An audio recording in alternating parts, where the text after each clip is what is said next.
Hello friends, welcome back. My name is Anita. In this video we will learn about perfect continuous infinitive.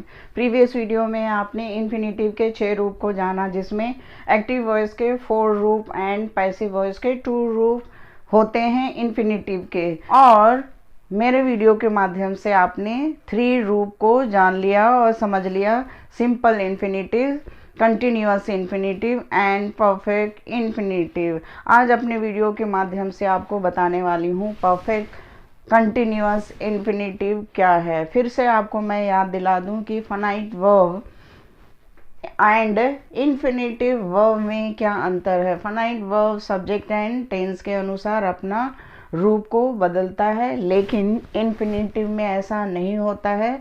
Subject and tense का कोई फर्क नहीं पड़ता है, वह सिर्फ क्रिया के रूप होते हैं। तो आज मैं वाक्यों से भी आपको यहाँ पे आपको वाक्यों से कंसेप्ट क्लियर करने वाली हूँ आपका, कि परफेक्ट कंटिन्यूअस इन्फिनेटिव को कैसे कहाँ किन अर्थों में यूज़ किया जाता है। तो सबसे पहले फॉर्मेट से समझते हैं। टू हैव परफेक्ट के लिए यूज़ किया गया है एंड कंटिन्यूअस के लिए बीन के साथ वर्ब में आईएनजी जोड़ा जाता है, जिसका हिंदी अर्थ होता है कोई भी काम का निरंतर रूप से होता आ रहा होना या करता आ रहा होना। अब वाक्यों से आसान तरीके से समझाती हूँ आपको। फर्स्ट सेंटेंस है he seems to have been fooling us, जिसका हिंदी में अर्थ होता है वह हमें मूर्ख बनाता आ रहा है, ऐसा दिखाई देता है।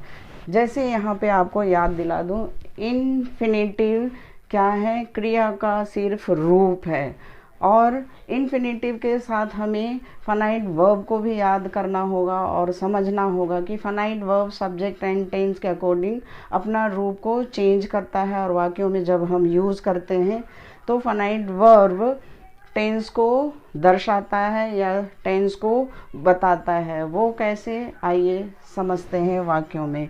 ही सीम्स, ही सब्जेक्ट है एंड सीम्स प्रेजेंट फॉर्म का वर्ब है सीम्स, जिसका अर्थ होता है ऐसा दिखाई देता है। टू हैव बीन फूलिंग अस, वह हमें मूर्ख बनाता आ रहा है। अगर आपको कहा जाए कि इस वाक्यों के अलावा दूसरे वाक्यों में या दूसरे तरीके के वाक्य को कैसे लिखेंगे, कैसे बोलेंगे, तो आइए मैं आपको बताती हूँ। इट सीम्स टू हैव को रिमूव करके इसके जगह में दैट यूज कर सकते हैं। ही हैज़ परफेक्ट के लिए यूज किया गया है एंड बीइंग फूलिंग अस यह कंटिन्यूअस के लिए यूज किया गया है। तो इस तरह से दूसरे तरीके से भी वाक्य हम बना सकते हैं। नेक्स्ट है she seemed to have been fooling us. यहाँ देख सकते हैं सब्जेक्ट के बाद में सीम में ईडी यूज किया गया है, पास्ट फॉर्म का वर्ब यूज किया है। तो वाक्य भी हम उसी काल में उसी टेंस में बोलेंगे। अब इसे हम दूसरे तरीके के वाक्य में कैसे लिखेंगे। इट सीम्ड, टू हैव को रिमूव करके इसकी जगह में दैट यूज कर सकते हैं। इट सीम्ड दैट, ऐसा दिखाई दिया कि शी हैड परफेक्ट के लिए यूज किया गया है एंड बीइंग फूलिंग अस। तो दूसरे तरीके का वाक्य क्या बना, it seemed that she had been fooling us. Next है third, they appeared to have been spying. They यहाँ प्लूरल सब्जेक्ट है एंड ईडी, अपीयर में ईडी है, मीन्स पास्ट फॉर्म का वर्ब यूज किया गया है। तो यहाँ सेम दे अपीयर्ड,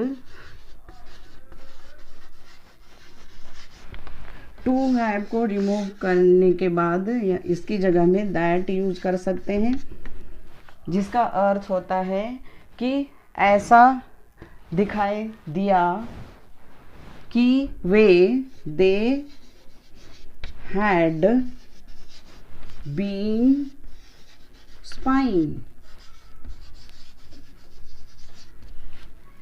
तो दोनों अलग अलग रूप के वाक्य हैं जिसका एक ही मीनिंग हो सकता है। जैसे they appeared to have been spying, Hindi में इसे हम बोल सकते हैं वे जासूसी करते आ रहे थे, ऐसा दिखाई दिया या ऐसा लगा।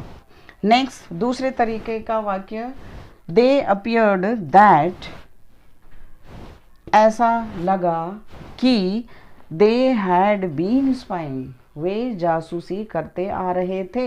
इस तरह से आपने परफेक्ट कंटिन्यूअस इन्फिनेटिव को वाक्यों में कहाँ कैसे किन अर्थों में यूज़ किया जाता है वह भी सीख लिया, वह भी जान लिया, और दूसरे तरीके के वाक्यों को भी आपने समझ लिया और आइडेंटिफाई भी कर लिया। तो इस तरह से मेरा वीडियो को सब्सक्राइब करना, लाइक करना बिल्कुल ना भूलें।